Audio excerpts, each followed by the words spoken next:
Chapter 6 of The Science of Getting Rich by Valence D. Wattles Chapter 6 How Riches Come to You. When I say that you do not have to drive sharp bargains, I do not mean that you do not have to drive any bargains at all, or that you are above the necessity for having any dealings with your fellow men. I mean that you will not need to deal with them unfairly. You do not have to get something for nothing, but can give to every man more than you take from him. You cannot give every man more in cash market value than you take from him, but you can give him more in use value than the cash value of the thing you take from him. The paper, ink, and other material in this book may not be worth the money you pay for it, but if the ideas suggested in it bring you thousands of dollars, you have not been wronged by those who sold it to you. They have given you a great use value for a small cash value. Let us suppose that I own a picture by one of the greatest artists, which, in any civilized community, is worth thousands of dollars.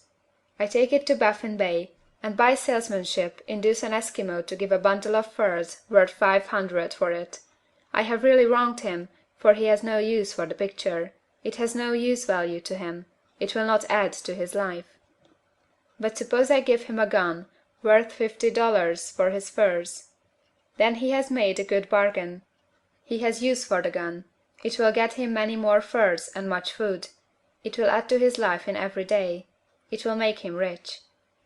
When you rise from the competitive to the creative plane, you can scan your business transactions very strictly, and if you are selling any man anything which does not add more to his life than the thing he gives you in exchange, you can afford to stop it. You do not have to beat anybody in business. And if you are in a business which does beat people, get out of it at once. Give every man more in use value than you take from him in cash value. Then you are adding to the life of the world by every business transaction. If you have people working for you, you must take from them more cash value than you pay them in wages. But you can so organize your business that it will be filled with the principle of advancement, and so that each employee who wishes to do so may advance a little every day. You can make your business do for your employees what this book is doing for you. You can so conduct your business that it will be a sort of ladder, by which every employee who will take the trouble may climb to riches himself, and given the opportunity, if he will not do so, it is not your fault. And finally, because you are to cause the creation of your riches from formless substance which permeates all your environment, it does not follow that they are to take shape from the atmosphere and come into being before your eyes. If you want a sewing machine, for instance, I do not mean to tell you that you are to impress the thought of a sewing machine on thinking substance until the machine is formed without hands, in the room where you sit or elsewhere. But if you want a sewing machine, hold the mental image of it with the most positive certainty that it is being made, or is on its way to you. After once forming the thought, have the most absolute and unquestioning faith that a sewing machine is coming. Never think of it or speak of it in any other way than as being sure to arrive. Claim it as already yours. It will be brought to you by the power of the Supreme Intelligence acting upon the minds of men.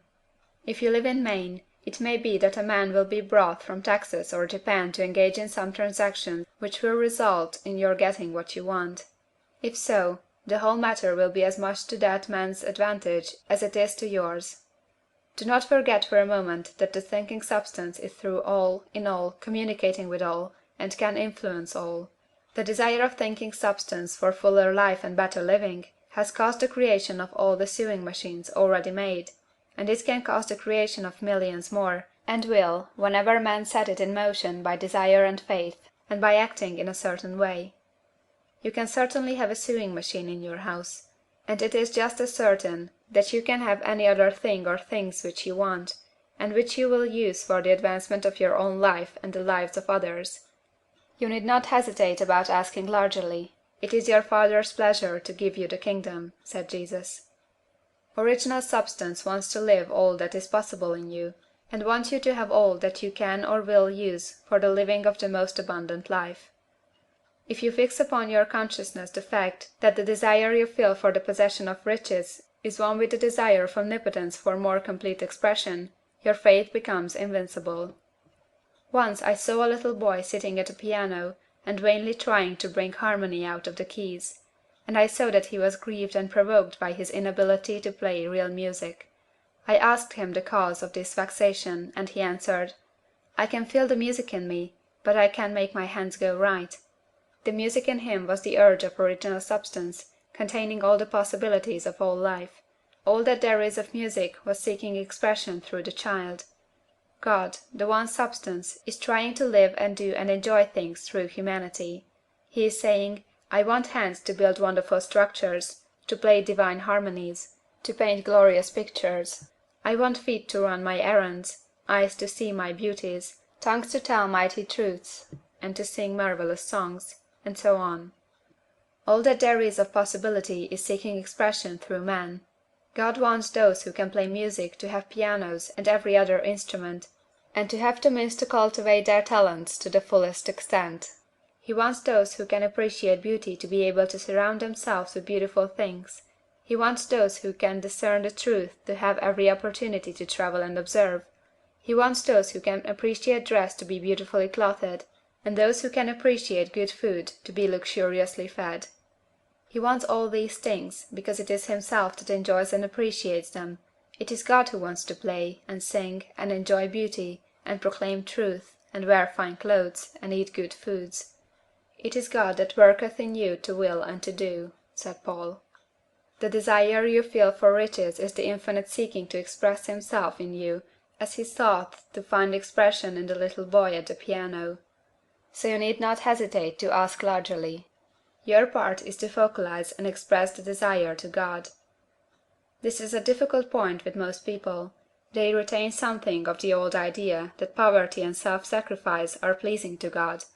They look upon poverty as a part of the plan, a necessity of nature. They have the idea that God has finished his work, and made all that he can make, and that the majority of men must stay poor, because there is not enough to go around. They hold so much to this erroneous thought that they feel ashamed to ask for wealth. They try not to want more than a very modest competence, just enough to make them fairly comfortable. I recall now a case of one student who was told that he must get in mind a clear picture of the things he desired, so that the creative thought of them might be impressed on formless substance. He was a very poor man, living in a rented house, and having only what he earned from day to day, and he could not grasp the fact that all wealth was his. So, after thinking the matter over, he decided that he might reasonably ask for a new rug on the floor of his best room and an anthracite coal stove to heat the house during the cold winter. Following the instructions given in this book, he obtained these things in a few months, and then it dawned upon him that he had not asked enough. He went through the house in which he lived, and planned all the improvements he would like to make in it. He mentally added a bay window here, a room there, until it was complete in his mind as his ideal home, and then he planned its furnishings. Holding the whole picture in his mind, he began living in the certain way, and moving toward what he wanted, and he owns the house now, and is rebuilding it after the form of his mental image, and now, with still larger faith, he is going on to get greater things. It has been unto him according to his faith, and it is so with you and with all of us. End of chapter 6.